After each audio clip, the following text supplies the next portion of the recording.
नमस्कार दोस्तों, सभी को राधे राधे, सभी को जय श्री कृष्णा। कैसे हैं आप? मुझे उम्मीद है आप सभी बहुत अच्छे होंगे और जोरों शोरों के साथ में अपनी तैयारियां कर रहे होंगे।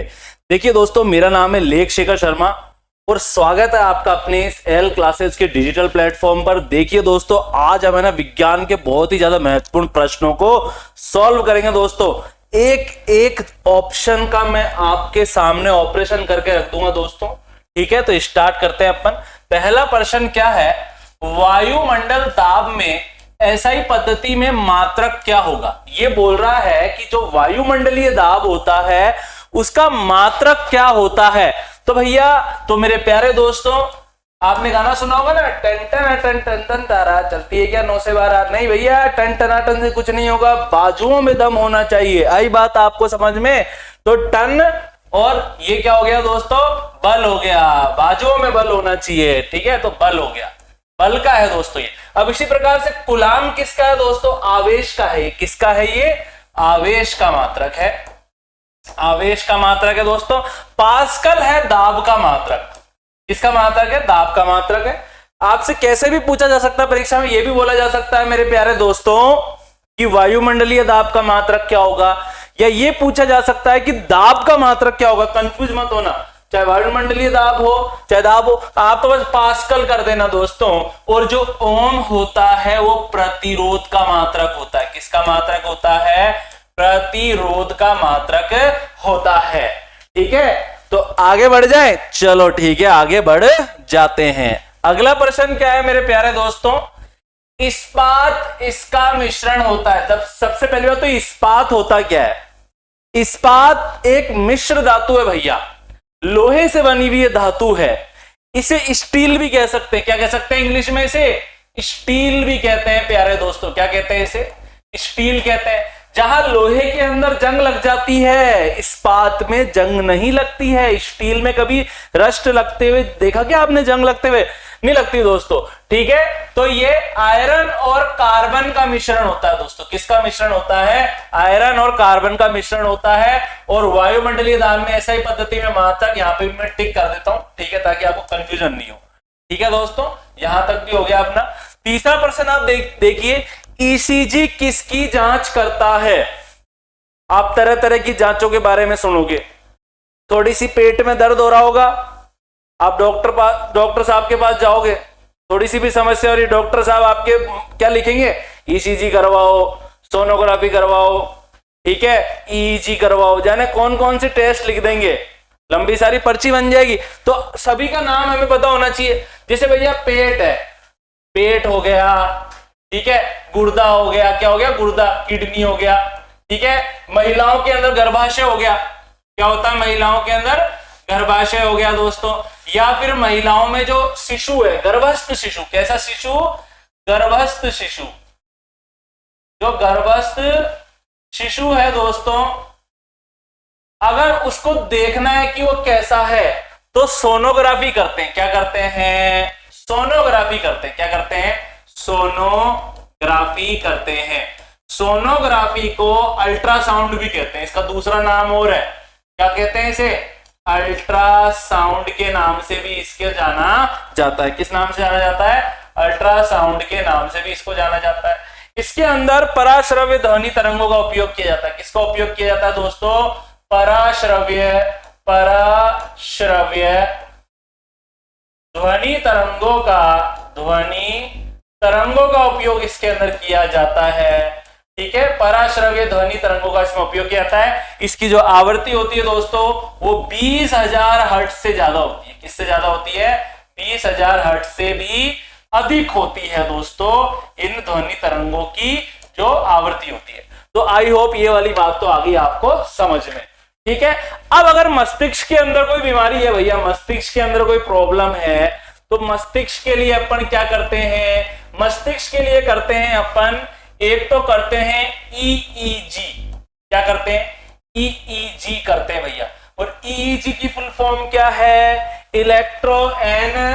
क्या करते हैं? इलेक्ट्रोएन्सेफेलोग्राफी। क्या बोलते हैं इसको? इलेक्ट्रोएन्सेफेलोग्राफी कहते हैं। एक सेकेंड में लिख देता हूं यहां पर, इलेक्ट्रो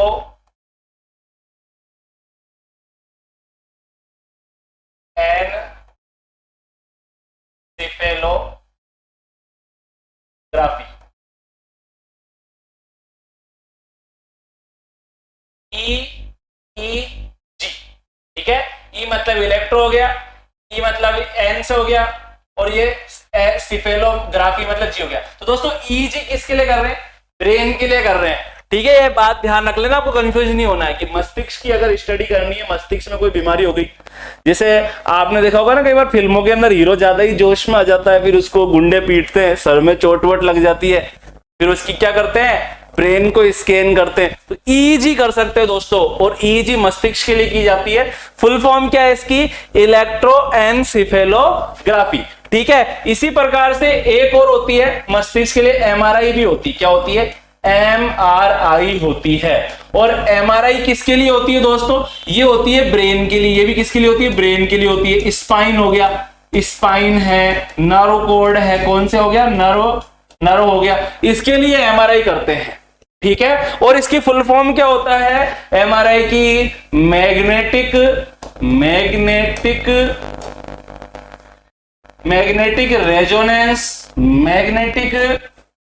रेजोनेंस इमेजिंग। ये बात आपको ध्यान रखनी है, ठीक है दोस्तों। यहां पर जो सोनोग्राफी की जाती है वो तो पेट के लिए, गुर्दे के लिए, गर्भाशय या गर्भ के अंदर कोई शिशु है उसको देखने के लिए की जाती है। इसमें एक मशीन होती है जो अल्ट्रासाउंड फेंकती है शरीर के ऊपर। जब ये अल्ट्रासाउंड शरीर के भागों से टकरा कर आती है तो शरीर के भागों की एक इमेज प्राप्त हो जाती है कंप्यूटर में, जिससे आराम से पता लग जाता है। पराश्रव्य ध्वनि तरंगों का उपयोग करते हैं, 20,000 हर्ट्ज से इसकी ज्यादा की आवृत्ति होती है इन तरंगों की। मस्तिष्क की अगर स्टडी करनी है भाई, मस्तिष्क में कोई रोग तो नहीं है, तो कौन सी करते हैं? ईजी करते हैं, इलेक्ट्रोएन्सेफेलोग्राफी करते हैं। और ईजी के अंदर क्या होता है दोस्तों? जो मस्तिष्क होता है उसमें से जो विद्युत सिग्नल निकल रहे हैं, उन विद्युत सिग्नल की स्टडी के आधार पर ही मस्तिष्क के अंदर कोई अनियमितता, कोई रोग होता है तो उसका पता लगा लिया जाता है। इसी प्रकार से दोस्तों एमआरआई की जाती है। और एमआरआई के अंदर क्या किया जाता है कि मस्तिष्क के चारों तरफ एक मैग्नेटिक फील्ड उत्पन्न कर दी जाती है, और उस मैग्नेटिक फील्ड के कारण मस्तिष्क की एक इमेज बन जाती है, चित्र प्राप्त हो जाता है, ठीक है दोस्तों। इसी प्रकार से दोस्तों आपने सुना होगा जो हृदय होता है, हृदय के लिए अपन क्या करते हैं? हृदय के लिए ईसीजी करवाते हैं। जैसे हृदय में दर्द होता है, घबराहट हो रही है भैया कि क्या होगा, सिलेक्शन होगा भी या नहीं होगा, ठीक है, तो ऐसे घबराहट होती है तो डॉक्टर क्या लिख देता है? ईसीजी करवाओ भैया। तो हृदय के लिए क्या करवाते हैं? ईसीजी करवाते हैं, ठीक है। तो भैया ईसीजी किसकी जांच करता है? हृदय की जांच करता है। और ईसीजी की फुल फॉर्म क्या है? इलेक्ट्रोसिफेलोग्राफी। क्या नाम है? इलेक्ट्रोसिफेलोग्राफी है। ये वाली बात आपको क्या रखनी है? ध्यान रखनी है, ठीक है। ईसीजी, ठीक है। इसके अंदर क्या होता है? शरीर के ऊपर हृदय के आसपास कुछ तार लगा दिए जाते हैं, और हृदय के अंदर जो भी परिवर्तन हो रहा है, जो भी अनियमितता है, उसकी जानकारी उन तारों से होते हुए कंप्यूटर की स्क्रीन पर प्राप्त हो जाती है दोस्तों। इसी प्रकार से दोस्तों जो एड्स होता है, एड्स का पता किसी मशीन के द्वारा नहीं करते, एड्स का पता लगाने के लिए करते हैं टेस्ट। एड्स का पता लगाने का जो टेस्ट है दोस्तों, उसका नाम है एलिसा टेस्ट। क्या है? एलिसा, ठीक है। और फुल फॉर्म क्या है? ALISA, enzyme linked. क्या है? एंजाइम। ए से एंजाइम हो गया, एल से लिंक्ड हो गया, एंजाइम लिंक्ड, ठीक है दोस्तों। फिर इसके बाद में आई से इम्यूनो हो गया, इम्यूनो हो गया। एस से क्या हो गया? सॉर्बेट हो गया, सॉर्बेट हो गया, सॉर्बेट, सॉर्बेट। और ए से हो गया एसे, ठीक है दोस्तों। तो एड्स का पता जिस टेस्ट के द्वारा किया जाता है उसको क्या बोलते हैं? एलिसा टेस्ट बोलते हैं। एंजाइम लिंक्ड इम्यूनो सॉर्बेट ऐसे के नाम से इसे जाना जाता है। अगला प्रश्न क्या है हमारा, जरा वो भी देख लेते हैं। निम्नलिखित में से कौन सा कठोरतम पदार्थ है? दुनिया में सबसे ज्यादा जो पदार्थ जो कठोर रूप में मिलता है वो हीरा है दोस्तों। दुनिया का, या अपन दुनिया का तो पता नहीं, पृथ्वी का कह सकते हैं कि हमारी पृथ्वी का सबसे कठोर जो पदार्थ है दोस्तों वो हीरा है। क्या है? हीरा है। और पता है आपको कि कार्बन का अपर रूप है हीरा। हीरा क्या है? कार्बन का अपर रूप है, अपर रूप है दोस्तों। ये वाली बात आपको ध्यान रखनी है। कौन कौन से कार्बन के अपर रूप? एक तो हीरा हो गया। आई बात आपको समझ में? हीरा इतना ज्यादा कठोर क्यों है? हीरा इसलिए इतना ज्यादा कठोर है क्योंकि हीरे में प्रत्येक कार्बन परमाणु 4 कार्बन परमाणुओं से घिरा रहता है। ठीक है, ये वाला कार्बन परमाणु भी 4 कार्बन परमाणुओं से घिरा हुआ है। प्रत्येक कार्बन परमाणु कितने कार्बन परमाणु से घिरा रहता है? 4 कार्बन परमाणुओं से घिरा रहता है। ये देखिए आप। अब ऐसी एक चतुष्फलकीय संरचना प्राप्त हो जाती है जो बहुत ज्यादा कठोर होती है।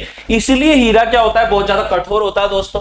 कुचालक होता है विद्युत का। क्या होता है? ये कुचालक होता है। इसी प्रकार से कार्बन के कुछ और रूप भी होते हैं, जैसे कोयला हो गया दोस्तों, कोयला हो गया। अभी बात आपको समझ, ग्रेफाइट हो गया, ग्रेफाइट। ग्रेफाइट भाई मुलायम होता है, मुलायम है। और भैया विद्युत का सुचालक है क्योंकि इसमें मुक्त इलेक्ट्रॉन पाया जाता है। आई बात आपको समझ में? इसी प्रकार से फुलरीन हो गया, फुलरीन हो गया। अगर मान लीजिए आपके परीक्षा में ऐसा प्रश्न आ जाए कि निम्नलिखित में से कार्बन के अपर रूप को बताओ, जिस भी ऑप्शन में आपको कोई भी मिल जाए, हीरा मिल जाए, कोयला मिल जाए, ग्रेफाइट मिल जाए, फुलरीन मिल जाए, वही आपका क्या होगा? सही उत्तर होगा दोस्तों। ठीक है, तो यहां तक तो आगे बात आपको समझ में। इसी प्रकार से दोस्तों टंगस्टन क्या है? ये निकल और आयरन की मिश्र धातु है। टंगस्टन क्या है? टंगस्टन क्या है? निकिल और आयरन की मिश्र धातु है भाई साहब। क्या है ये? इसकी मिश्र धातु है। और पता है ये इसका गलनांक बहुत अधिक होता है। इसका गलनांक क्या होता है? मैं दूसरा कलर चूज कर लेता हूं। हाँ, इसका गलनांक बहुत अधिक होता है। इसका, एक सेकेंड, हाँ, इसका गलनांक एक तो होता है अधिक और एक होता है बहुत अधिक। बहुत अधिक होता है दोस्तों। इसका गलनांक क्या होता है? बहुत अधिक होता है। इसका उपयोग क्या है भाई? इसका उपयोग होता है बल्ब के फिलामेंट बनाने में। आपने कभी बल्ब देखा होगा, जैसे छोटा सा लट्टू देखा होगा ना, ठीक है, और आजकल तो एलईडी लाइट आ गई, इसमें आप ऐसे देखेंगे एक स्प्रिंग सी लगी रहती है अंदर। तो जो ये बल्ब का जो फिलामेंट है ना दोस्तों, बल्ब का फिलामेंट बनाने के काम में आता है। और ये किसका बना होता है? टंगस्टन का बना हुआ होता है। ये जलता रहेगा, लाइट देता रहेगा, लेकिन पिघलेगा नहीं क्योंकि इसका गलनांक क्या है? बहुत ज्यादा है। उच्च ताप पर भी ये पिघलता नहीं है। इसी प्रकार से दोस्तों इसका उपयोग और भी चीजों में किया जाता है। जैसे इसका एक उपयोग होता है आर्क, एक second, arc welding, arc welding, electrode बनाने में, इलेक्ट्रोड बनाने। वेल्डिंग के अंदर जो रोड काम में आती है ना, उसमें भी टंगस्टन होता है दोस्तों। इसी प्रकार से आपको पता है दोस्तों टंगस्टन कार्बाइड का उपयोग, एक मेटल है जिसका क्या नाम है? Tungsten carbide. और टंगस्टन कार्बाइड का जो उपयोग है ना, वो ड्रिल बनाने के काम में आता है। ठीक है, ड्रिल बनाने का काम आता है, ड्रिल बनाने। ठीक है, जो ड्रिल करने के अंदर जो ड्रिल मशीन होती है जू जो छेद करती है, ठीक है, उसके आगे जो एक वो पॉइंट नहीं होता, जो एक ऐसा लंबा सरिये जैसा जो छेद करने का काम आता है। तो जो ड्रिल मशीन की जो वो ड्रिल है छेद करने वाली, वो टंगस्टन कार्बाइड की बनी हुई होती है। तो ध्यान रखना आप। फेरो स्टील तो क्या है दोस्तों? स्टील ही है, और ये आयरन और कार्बन का मिश्रण होता है। जंग रोधी होता है। कैसा होता है ये? जंग रोधी होता है। इसमें जंग नहीं लगती है, जंग रोधी है भैया, अधिक टिकाऊ है, टिकाऊ है। आपके घर में जो कई बर्तन वगैरह होते हैं, आप देखोगे ना स्टील की कटोरियों में खूब खा रहे हैं बैठ के, जंग लग रही है कभी उसमें? हम कहीं खूब धोते हैं, खूब खाते हैं, उसमें नहीं, स्टील से बनी हुई है वो। इसी प्रकार से दोस्तों जो सिलिकॉन डाइऑक्साइड है, इसका फॉर्मूला क्या है? SiO2। भैया इसको सिलिका भी कहते हैं, या इसको हमारी देसी भाषा में इसको रेत भी कह सकते हैं, रेत। आई बात आपको समझ में? और इसका उपयोग क्या है? इसका जो उपयोग है वो किया जाता है भट्टियों के निर्माण में, भट्टियां बनाने के काम में आता है। ठीक है दोस्तों, इसी प्रकार से जो तापरोधी जो ईंटें होती है, तापरोधी ईंटें बनाने के भी, तापरोधी ईंटें बनाने के भी ये काम में आता है। ठीक है, इसी प्रकार से आप देख सकते हैं सैनिटरी आइटम बनाने में जो चीनी में जो वो नहीं होती, टॉयलेट की शीट होती है और वॉश बेसिन होता है जिसमें हम हाथ धोते हैं। ठीक है, टाइल्स होती है, सैनिटरी में आती है और ये किसकी बनी हुई है? सिलिका की बनी हुई होती है। तो कौन सा कठोरतम पदार्थ है भैया? सबसे हीरा। ध्यान रखना आप। बाल, नाखून और खुर किसके बने हुए होते हैं? भाई हमारे बाल हो गए, ठीक है, ये नाखून हो गए लंबे लंबे, ठीक है, इतने लंबे लंबे, ठीक है। और इसी प्रकार से गाय ढांडों के जो खुर नहीं होते, खुर, उसके जो पैर, प्राकृतिक रूप से भगवान ने गाय ढांडों को जूते देकर भेजा पैर के अंदर कि उनके चोट नहीं लगे। वो जो है ना, वो कठोर कठोर सा पार्ट नीचे वाला, जैसे हम तो चप्पल पहनते हैं, जूते पहनते हैं, लेकिन गायों में जरा आप देखना, जो बिल्कुल पैर के नीचे वाला पार्ट होता है वो काले रंग का होता है, वो खुर कहलाता है। किसका बना हुआ होता है दोस्तों? वो बना हुआ होता है प्रोटीन का, किरेटिन प्रोटीन से बने हुए होते हैं। किससे बने होते हैं? किरेटिन प्रोटीन से बने हुए होते हैं। विटामिन के बारे में तो आप जानते होंगे भैया, ये विटामिन क्या है, जरा इसके बारे में भी एक बार अपन देख लेते हैं। परीक्षा में तो कुछ भी आ सकता है ना। विटामिन, विटामिन ऐसे पदार्थ है जिनसे पोषण नहीं प्राप्त होता है, पोषण प्राप्त नहीं होता है, परंतु इनकी कमी से रोग हो जाते हैं बहुत सारे। भैया विटामिन एक ऐसी चीज है जिससे हमें कोई पोषण नहीं मिल रहा है, लेकिन अगर हमारे भोजन में विटामिन की कमी है दोस्तों, तो शरीर में बहुत सारे रोग हो सकते हैं। जैसे कि कौन कौन सी विटामिन हो गया? जैसे कि विटामिन हो गया ए, डी, ई, के, और विटामिन हो गया बी, सी। आई बात आपको समझ में? जो विटामिन ए, डी, ई, के है ना दोस्तों, और जो बीसी है, ये जो बीसी है ये जल में विलय विटामिन है, जल में विलय विटामिन है। ये वाली बात आपको क्या रखनी है? ध्यान रखनी है। इसी प्रकार से दोस्तों जो ए, डी, ई, के है, ये वसा में विलय विटामिन है, वसा में विलय विटामिन है। और आपको पता है इसीलिए कभी भी कटी हुई सब्जियों को, फलों को धोना नहीं चाहिए, क्योंकि ज्यादातर सब्जियों में विटामिन बी और सी होते हैं जो धोने से जल में विलय होकर घुल कर निकल जाते हैं। भैया विटामिन की कमी हो जाती है फिर सब्जियों के अंदर। ठीक है, पता है? और आपको पता है दोस्तों विटामिन ए का सर्वाधिक स्रोत है गाजर। गाजर खाओगे विटामिन ए मिलेगा। विटामिन ए की कमी से रतौंधी रोग हो जाता है, रतौंधी रोग हो जाता है। इसमें क्या होता है रतौंधी के अंदर कि शाम को दिखाई देना कम हो जाता है, जैसे अंधेरा हो जाएगा ना शाम को दिखना कम हो जाएगा। इसी प्रकार से दोस्तों विटामिन सी की कमी से ये खट्टे फलों से प्राप्त होता है। जो खट्टे फल है, खट्टी जो चीजें हैं, खट्टे फल जैसे नींबू हो गया, आई बात आपको समझ में, संतरा हो गया, इससे हमें मिलता है। आंवला हो गया, सबसे अच्छा स्रोत है विटामिन सी का। ठीक है, और इसकी कमी से स्कर्वी रोग हो जाता है। स्कर्वी के अंदर क्या होता है? मसूड़ों से छाले आने लग जाते हैं, मसूड़े से खून आने लग जाते हैं दोस्तों। ये सारी की सारी बात है, आपको ध्यान रखनी है। आपसे पूछा जा सकता है कि कौन सा विटामिन रुधिर का थक्का बनाता है? रुधिर का थक्के बनाने में सहायक है, रुधिर का थक्का बनाता है भैया विटामिन के।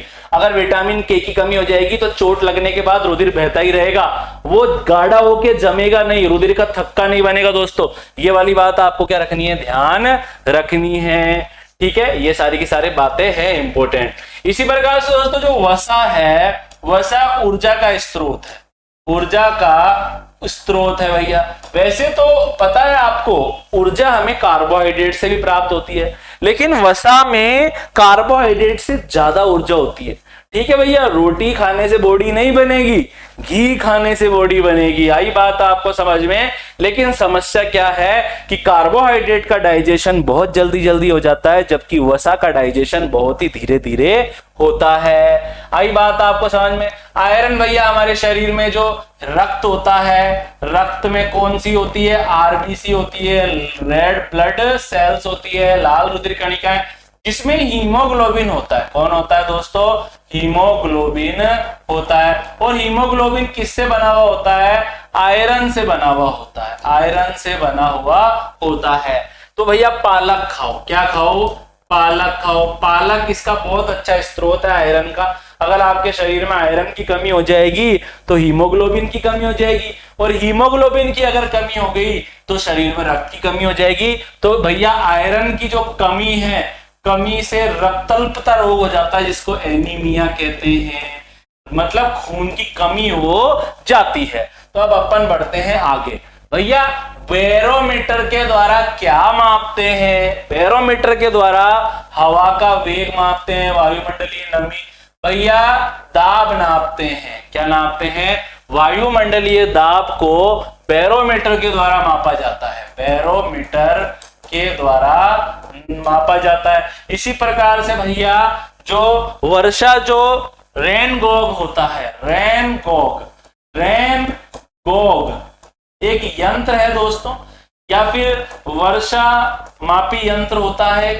वर्षा मापी यंत्र होता है। परीक्षा में अगर आ जाए कि भैया वर्षा की मात्रा को किससे मापा जाता है? रेनगॉग के द्वारा मापा जाता है। कि उपकरण है भैया। आई बात आपको समझ में? वायुमंडल में जो नमी हो जाती है उसको हाइग्रोमीटर द्वारा मापा जाता है। किसके द्वारा मापा जाता है? हाइग्रोमीटर द्वारा मापा जाता है। हाइग्रोमीटर द्वारा मापा जाता है। ठीक है दोस्तों। इसी प्रकार से जो हवा का वेग है उसको मापा जाता है, उसका पता लगाते हैं एनीमोमीटर के द्वारा। एनीमोमीटर के द्वारा उसका अपन मापते हैं दोस्तों। तो बैरोमीटर वायुमंडलीय दाब को मापने के काम में आता है। ये अपना सही उत्तर होगा। अगला प्रश्न देखिए दोस्तों, पारे का संकेत क्या है भैया? एजी है क्या? एजी तो भैया, एजी किसका संकेत है? एजी है चांदी का। किसका है? चांदी का। चांदी ही चांदी हो जाएगी भैया। लाइक कर दो, सब्सक्राइब कर दो। ठीक है, चांदी। ठीक है, चांदी का प्रतीक है। ये आयरन का है। किसका है? आयरन का। आई बात आपको समझ में? और ये Hg किसका है? पारे का है। पारे को भैया मरकरी भी कहते हैं इंग्लिश के अंदर। क्या कहते हैं? मरकरी भी कहते हैं। तो सही उत्तर होगा हमारा Hg होगा दोस्तों। अगला प्रश्न क्या है जरा ये भी देख लेते हैं। गरमा गरम आ गया है आपके सामने। ठीक है, शेयर कर देना वीडियो को अगर थोड़ा भी समझ में आ रहा है, पसंद आ रहा है। और भी मैं आपके लिए अच्छे अच्छे वीडियो बनाऊंगा, क्लासेस लेकर आऊंगा दोस्तों। यहाँ पर देखिए, टेलीविजन को सुदूर नियंत्रण करने वाले यंत्र में प्रयोग होता है। ये बोल रहा है कि यहाँ पर है ना कुछ रेज के दिए, रेज मतलब होता है किरणें दी हुई है, कुछ गामा किरणें, एक्स किरणें, इंफ्रारेड किरणें, यूवी किरणें। अब ये बोल रहा है जो टेलीविजन जो घर में होता है हमारे, और हम उसको रिमोट कंट्रोल से भैया, अरे ED1 लगा 1 नंबर दबाओ, स्टार प्लस लगाओ 4 नंबर दबाओ, दबा रहे हैं अपन, इसमें दबा रहे हैं, सामने टीवी में चेंज हो रहा है, दबा रहे हैं तो रिमोट में से कुछ निकल कर जा रहा है टीवी की तरफ। कौन सी रेस जा रही है भैया? कौन सी रेस जा रही है? क्या गामा रेस जा रही है? क्या छेद थोड़ी करना है टीवी के अंदर? गामा रेस तो बहुत खतरनाक होती है। जो गामा रेस होती है ना दोस्तों, गामा, एक सेकेंड, गामा रेस दोस्तों, जो एक गामा रेस है इसके अंदर जो इसकी तरंग दैर्ध्य होती है, तरंग जो इसकी दैर्ध्य होती है वो कम होती है, बहुत कम होती है। और भैया इसकी ऊर्जा क्या होती है? अधिकतम होती है। अधिकतम ऊर्जा बहुत ज्यादा है इसकी। ठीक है, जैसे आपको मैं रटवा देता हूं, अच्छी तरह सुनो।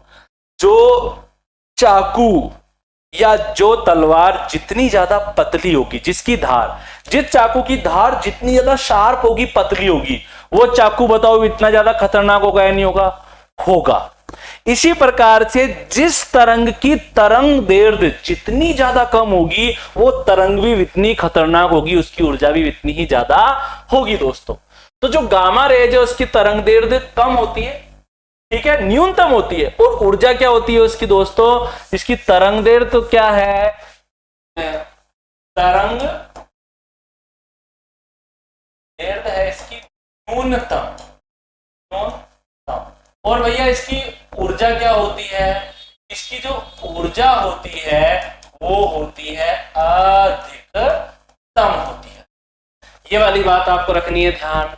जहां पर जैसे कोई परमाणु विस्फोट हुआ, परमाणु विस्फोट हुआ, विस्फोट हुआ, या फिर सूर्य पर यहां पर ये जो विकिरण होते हैं ये ज्यादा होते हैं, तो ये तो सही उत्तर हो ही नहीं सकता, बहुत खतरनाक किरणें हैं ये। ठीक है, एक्सरेज, भैया एक्सरेज का उपयोग तो किसमें किया जाए? एक्सरे के अंदर क्या विशेषता होती है? एक्सरेज में ऐसी विशेषता होती है कि यह ऊतकों को भेद सकती है, हमारी मांसपेशियों को भेदती है और हमारी हड्डियों से टकराकर वापस आ जाती है, तो हमारी हड्डियों का चित्र प्राप्त हो जाता है, जिसे एक्सरे कहते हैं। इसी प्रकार से जो रिमोट में जो किरणें काम में ली जाती है वो होती है इंफ्रारेड रेस दोस्तों। यूवी रेज जो सूर्य का प्रकाश होता है, सूर्य के प्रकाश में यूवी रेज होती है भैया। कौन सी रेज होती है? यूवी रेज होती है। ये हमारे लिए क्या होती है? हानिकारक होती है, हमारे लिए हानिकारक होती है। फिर हमें बचाता कौन है इस यूवी रेज से? Ozone layer. पृथ्वी के चारों तरफ O3 गैस की परत पाई जाती है और ये परत हमारी क्या करती है? यूवी रेज से रक्षा करती है। ये वाली बात आपको आनी चाहिए। देखिए दोस्तों, अगला प्रश्न क्या है? कौन सी ऊर्जा को सेल से विद्युत ऊर्जा में बदला जाता है? भैया सेल है, कंफ्यूज होने का काम ही नहीं है। ठीक है, इधर देखो आप, ये सेल है अपने पास। ठीक है, पीछे वाला नेगेटिव होता है, जो ये बाहर निकला हुआ भाग होता है ना, जहां से उठा हुआ रहता है, ये यहाँ पे टोपी सी रहती है, उसको पॉजिटिव कहते हैं। अब बताओ, सेल के अंदर एक कार्बन की छड़ होती है। सेल के अंदर क्या होती है? कार्बन की छड़ होती है भैया। सेल के अंदर कार्बन की छड़ होती है। सेल के अंदर थोड़ा बहुत अम्ल होता है। आई बात आपको समझ में? तो कुछ और पदार्थ भी होते हैं, जिंक होता है, जिंक से बना हुआ आवरण होता है। आई बात आपको समझ में? कार्बन का इलेक्ट्रोड होता है, कार्बन है ये, और थोड़ा बहुत अम्ल पाया जा रहा है, एसिड पाया जा रहा है। क्या ऐसा नहीं है कि सेल के अंदर कौन भरे हुए भैया? सेल के अंदर रसायन भरे हुए, रासायनिक ऊर्जा है। जो बताओ, सेल में अम्ल है, कार्बन, ये सब रासायन ही तो है मेरे दोस्तों। अब इस सेल को जब मैं किसी खिलौने में लगाऊंगा या किसी रिमोट में लगाऊंगा या घड़ी में लगाऊंगा, तो जो इसकी रासायनिक ऊर्जा है वो धीरे खत्म होने लग जाएगी, और रासायनिक ऊर्जा से क्या बनेगी दोस्तों? एंड में विद्युत ऊर्जा बनेगी और हमारी घड़ी का कांटा घूमने लग जाएगा, खिलौना काम करने लग जाएगा। तो भैया रासायनिक ऊर्जा को विद्युत ऊर्जा में बदला जाता है। अगला प्रश्न क्या है हमारा, जरा ये भी आप देख लीजिए। निम्नलिखित में से स्तनपायी है। भैया ये स्तनपायी क्या होते हैं? इधर देखो, स्तनपायी नाम से ही पता चल रहा है, जिनमें स्तन पाए जाते हैं वो स्तनपायी है। इनको भैया इंग्लिश में बोलते हैं मेमेलिया। क्या बोलते हैं? मेमेलिया। आई बात आपको समझ में? ठीक है, बकरी बोल रही है मैं लिया। आई बात आपको समझ? बकरी भी क्या है? स्तनपायी है। तो यहां पर आप देख लीजिए दोस्तों ध्यान पूर्वक, स्तनपायी मेमेलिया। क्या विशेषता है भैया इनकी? सबसे बड़ी विशेषता स्तन ग्रंथियां मिलेगी। क्या मिलेगी? स्तन ग्रंथियां मिलेगी। और बताओ, शरीर पर बाल हो सकते हैं। शरीर पर क्या हो सकते हैं? बाल हो सकते हैं भैया इनके अंदर। ये दो चीजें हैं, बच्चों को जन्म देते हैं। ये किसको जन्म देते हैं? बच्चों को जन्म देते हैं। आई बात, अब मनुष्य है, स्तनधारी प्राणी है, स्तन ग्रंथियां होती है इसमें। गाय है, स्तनधारी है। शेर है, स्तनधारी है। भेड़िया स्तनधारी है। जितने भी आसपास देख लो, खरगोश हो गया, स्तनधारी है दोस्तों। स्तन ग्रंथियां और शरीर पर बाल भी मिलेंगे। और तो और त्वचा में पसीने वाली ग्रंथियां पाई जाती है।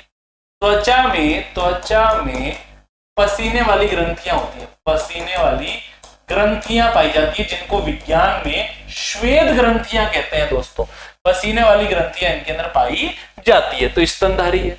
आई बात आपको समझ में? और भैया श्वसन के लिए सबसे बड़ी बात, श्वसन उनमें होता है फेफड़ों के द्वारा, क्योंकि ये ज्यादातर रहते हैं जमीन पर। जबकि दोस्तों मछली है ना, मछली एक अलग ही वर्ग है भैया। इनमें श्वसन के लिए गल पड़े होते हैं। क्योंकि भैया ये जल में सांस ले सकती है। कहाँ सांस ले सकती है? गलफड़े होते हैं जल में, श्वसन में ये सहायता करते हैं भैया। आई बात आपको जाना, शरीर पर शल्क होते हैं। शरीर पर क्या होते हैं? शल्क होते हैं। आपने बनाए होंगे ना मछलियों के ऊपर ऐसे प्यारे प्यारे ऐसे ऐसे ऐसे छोटे छोटे क्या होते हैं? ये शल्क होते हैं। ये वाली बात आपको ध्यान रखनी है। ठीक है दोस्तों, तो जलीय जीव है। ठीक है, स्तनधारी कैसे होते हैं? समतापी होते हैं। समतापी होते हैं, शरीर का तापमान हमेशा सेम बना रहेगा, चाहे सर्दी हो चाहे गर्मी हो। ये कैसे होते हैं? असमतापी होते हैं। भैया दुनिया का तापमान बढ़ेगा, इनके शरीर का भी तापमान बढ़ जाएगा। दुनिया का तापमान कम होगा, इनके शरीर का भी तापमान कम हो जाएगा। मछली हो गई, तो मछली का एक अलग ही वर्ग है दोस्तों। इनमें गमन के लिए पंख होते हैं। पंख। आई बात आपको समझ में? मछली आगे बात समझ में। अब जो सांप है, सांप का जो दोस्तों वर्ग है वो क्या है? सरीसर्प है। सरीसर्प है, या इसको रेप्टिलिया भी कहते हैं। रेप्टिलिया क्योंकि ये रेंग कर चलते हैं। कैसे चलते हैं? रेंग कर चलते हैं। जैसे कि अजगर हो गया, सांप हो गया दोस्तों, सांप हो गया, अजगर हो गया, सांप हो गया, कछुआ हो गया और मगरमच्छ हो गया। मगरमच्छ हो गया दोस्तों। बहुत सारी चीजें ऐसे। तो गाय में स्तन ग्रंथियां होती है, स्तनधारी है भाई। कैसी है ये? स्तनधारी है गाय। क्या है ये? स्तनधारी है। अगला प्रश्न क्या था? निम्नलिखित में से कौन सा स्तनधारी है? गाय है दोस्तों। ये सारी की सारी बातें आप रखना ध्यान। ऐसा नहीं है मैं फॉर्मेलिटी नहीं कर रहा हूं, कभी अगर मैं क्लास लेकर आऊंगा स्पेशली तो आपको एक एक बात बताऊंगा दोस्तों कि सरीसर्प क्या होते हैं, मछलियां क्या होती है, स्तनधारी क्या होते हैं, कैसे इनका वर्गीकरण किया गया है, किस आधार पर किया गया है। मलेरिया किस मच्छर के काटने से होता है? भैया छठी क्लास से पढ़ते हुए आ रहे हो, मादा एनाफ्लीज मच्छर के काटने से मलेरिया होता है। आई बात आपको समझ में कि भैया फीमेल एनाफ्लीज मॉस्किटो के बाइटिंग करने से मलेरिया हो जाता है। आई बात आपको समझ में? मादा एनाफ्लीज। भैया ये क्या है? मलेरिया रोग की वाहक है। ध्यान रखना। जबकि रोग कारक कौन है मलेरिया का? मलेरिया का रोग कारक कौन है दोस्तों? मलेरिया का रोग कारक है प्लाज्मोडियम नाम का एक प्रोटोजोआ। कौन है? प्लाज्मोडियम। प्लाज्मोडियम छोटा सा एक कोशिकीय जीव है जिसे आप केवल माइक्रोस्कोप यानी कि सूक्ष्मदर्शी द्वारा ही देख सकते हैं। प्लाज्मोडियम प्रोटोजोवन है ये। प्रोटोजोवन। भैया ये प्रोटोजोआ क्या होते हैं? ऐसे जीव जिनमें केंद्रक के चारों तरफ केंद्रक आवरण नहीं पाया जाता, केंद्रक बिखरा रहता है कोशिका के अंदर, तो वह प्रोटोजोआ कहलाते हैं। प्लाज्मोडियम इसका उदाहरण हो गया। तो मादा एनाफ्लीज मच्छर मलेरिया की रोगवाहक है। एक रोगी से दूसरे स्वस्थ पुरुष में या महिला में या व्यक्तियों में प्लाज्मोडियम को पहुंचा देता है मच्छर। जब जैसे माना कि मुझे मलेरिया हो रहा है तो मेरे रक्त में बहुत सारे प्लाज्मोडियम होंगे, मच्छर आएगा मेरा खून पिएगा, और जब मेरा खून पिएगा तो खून के साथ प्लाज्मोडियम भी मच्छर में चले जाएंगे, और जब मच्छर किसी और को काटेगा तो उस समय वो प्लाज्मोडियम उसके रक्त में गिर जाएंगे और दूसरे बंदे को भी क्या हो जाएगा दोस्तों? मलेरिया हो जाएगा। इसी प्रकार से दोस्तों जो मादा क्यूलेक्स है इसके द्वारा कौन सी बीमारी का वाहक है? ये है एलिफेंटेसिस। एलिफेंटेसिस या फाइलेरियसिस। फाइलेरियसिस ये बीमारी हो जाती है। इसको भैया अपन हिंदी में हाथी पांव रोग भी कह सकते हैं।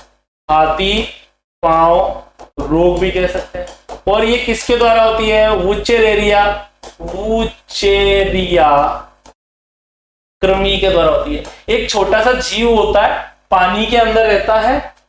ठीक है, अब इस बीमारी को फैलाने का काम कौन करता है? मादा क्यूलेक्स मच्छर इसका वाहक है। क्या है इसका? ये है वाहक है भैया। ये केवल क्या है? वाहक है। रोग तो किसके कारण हो रहा है? वुचेरेरिया कृमि के द्वारा हो रहा है। ये कृमि यहां वहां रहता है और ये मच्छर एक बंदे से दूसरे बंदे के अंदर इस कृमि को जब पहुंचाता है तो शरीर में सूजन हो जाती है, हाथ पैर हाथी की तरफ फूलकर मोटे हो जाते हैं, तो अपन क्या बोलते हैं? हाथी पांव रोग हो गया। तो ये वाली बातें आपको क्या रखनी है, ध्यान रखनी है। अगला क्या है, ऑक्सीजन का प्रतीक चिन्ह क्या है भाई, O2 ही है, सही है। ये G क्या है, G तो कुछ नहीं होता, O3 मतलब तो ओजोन होता है, याद रखना ओजोन है दोस्तों, ठीक है। और ये जल है हमारा, जल वाटर हो गया दोस्तों। अगला प्रश्न क्या है अपना, डायलिसिस किस उपचार के लिए प्रयोग किया जाता है। भाई साहब डायलिसिस किस रोग के उपचार में काम में आता है। समझो कोई व्यक्ति है, इसकी किडनी क्या हो गई, खराब हो गई। अब किडनी काम क्या करती है, किडनी भाई जैसे देखो ये किडनी है, ये क्या है, किडनी है। और ये किडनी क्या करती है भाई, अशुद्ध रक्त को, जो ये अशुद्ध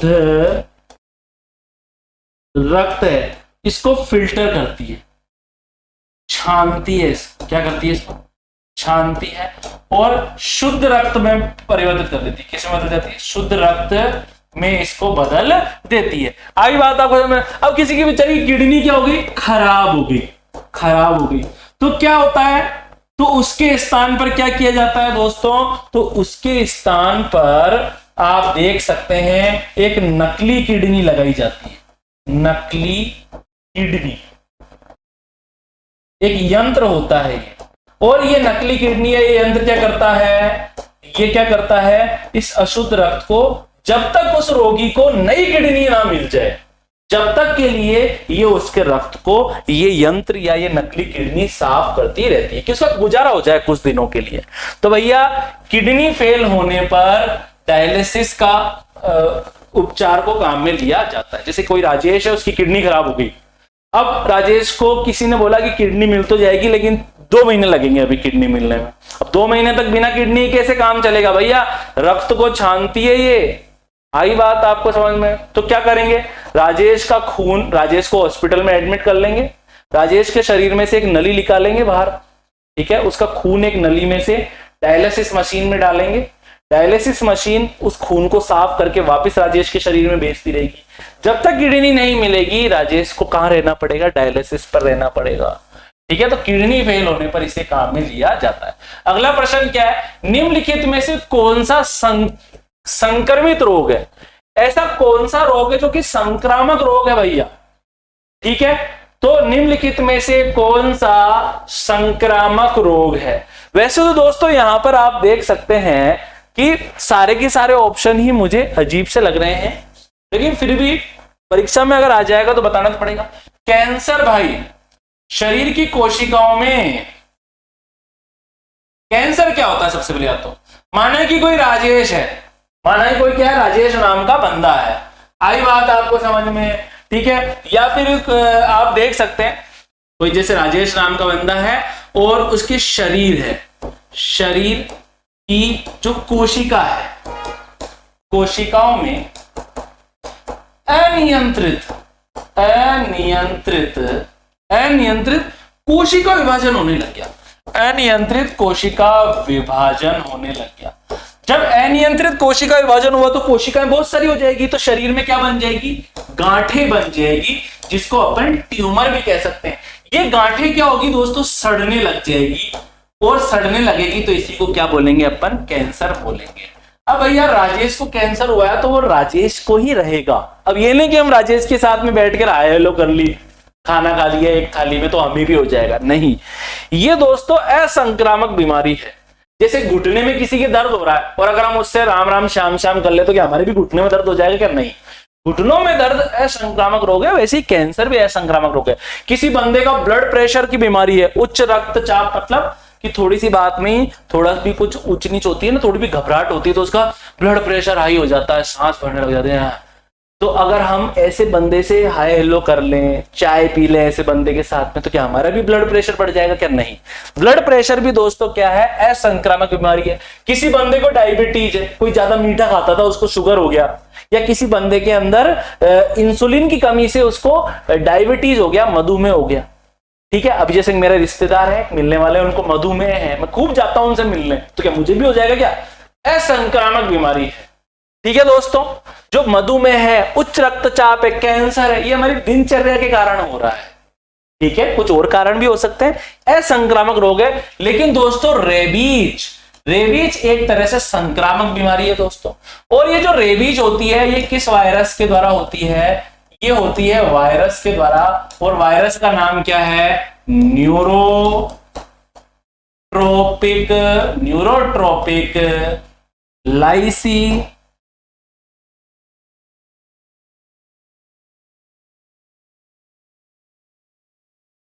लाइसी सीवर वायरस। आई बात आपको समझ में? रेबीज बीमारी किसके द्वारा होती है? वायरस के द्वारा होती है, जिसका नाम क्या है? न्यूरोट्रोपिक लाइसीसीवर। आई बात आपको समझ में? वायरस के द्वारा ही होता है। क्या होता है समझिए आप, जैसे कोई कुत्ता है, कोई डॉगी है, अगर वो डॉगी बिल्कुल स्वस्थ है, उसमें कोई भी न्यूरोट्रोपिक लाइसीसीवर वायरस नहीं है, अगर ऐसा कुत्ता किसी मनुष्य को काट ले तो उस मनुष्य को रेबीज की बीमारी नहीं होगी।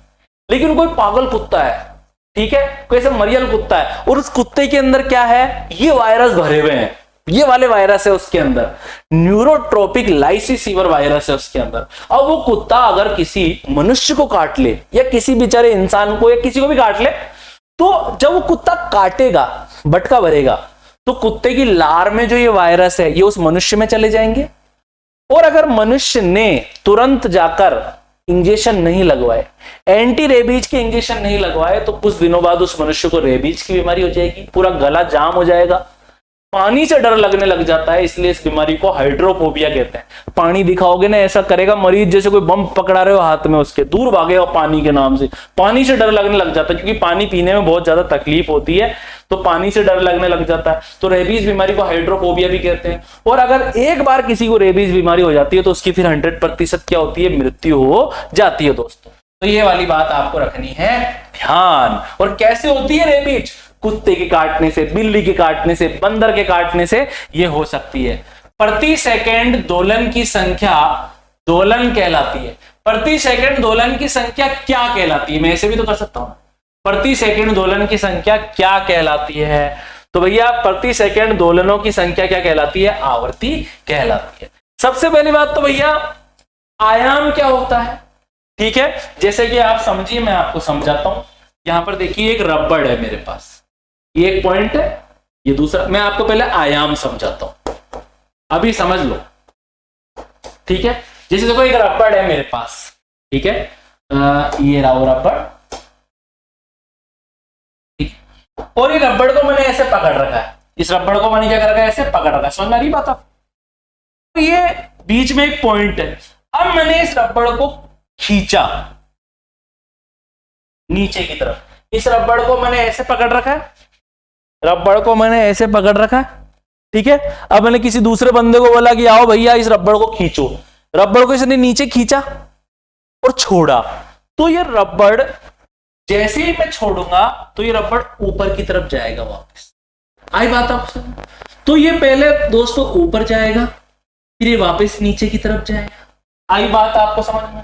माना कि सेंटर बिंदु को ओ मान लेता हूं, इसको ए मान लेता हूं, इसको बी मान लेता हूं। आई बात आपको समझ में? तो यहां पर OA बराबर क्या हो जाएगा? आयाम। तो यहां पर आयाम क्या हो जाएगा दोस्तों? यहां आप देखिए आयाम OA बराबर OB हो जाएगा। अब आयाम होता क्या है? किसी कंपन, रबड़ को अपन ने खींचा नीचे की तरफ और छोड़ा, तो रबड़ पहले ऊपर की तरफ कंपन करेगा, फिर नीचे की तरफ, ऊपर की तरफ, नीचे की तरफ। और ये O से कितना ऊपर गया? ऊपर की दूरी A हो गई, नीचे की दूरी OB हो गई। आयाम मतलब क्या होता है दोस्तों? परिभाषा देख लीजिए इधर आप। कंपन करती हुई वस्तु के माध्य स्थिति से, ये रबड़ था, ये कंपन कर रहा था, ठीक है, और माध्य स्थिति थी इसकी O। ये एक रबड़ था, सीधा पकड़ रखा था, मैंने पकड़ रखा था, बीच में O लिख दिया मैंने यहां पर, ठीक है। लेकिन जैसे ही मैंने इसको खींचा तो ये थोड़ा विस्थापन ऊपर की तरफ करेगा, थोड़ा नीचे की तरफ करेगा। तो कंपन करती हुई वस्तु के माध्य स्थिति से अधिकतम विस्थापन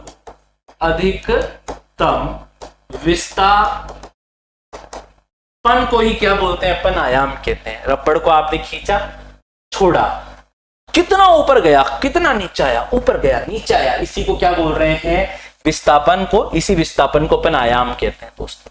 आगे बात आपको आयाम वाली भाषा। वेग किसे कहते हैं? वेग का मतलब क्या है दोस्तों?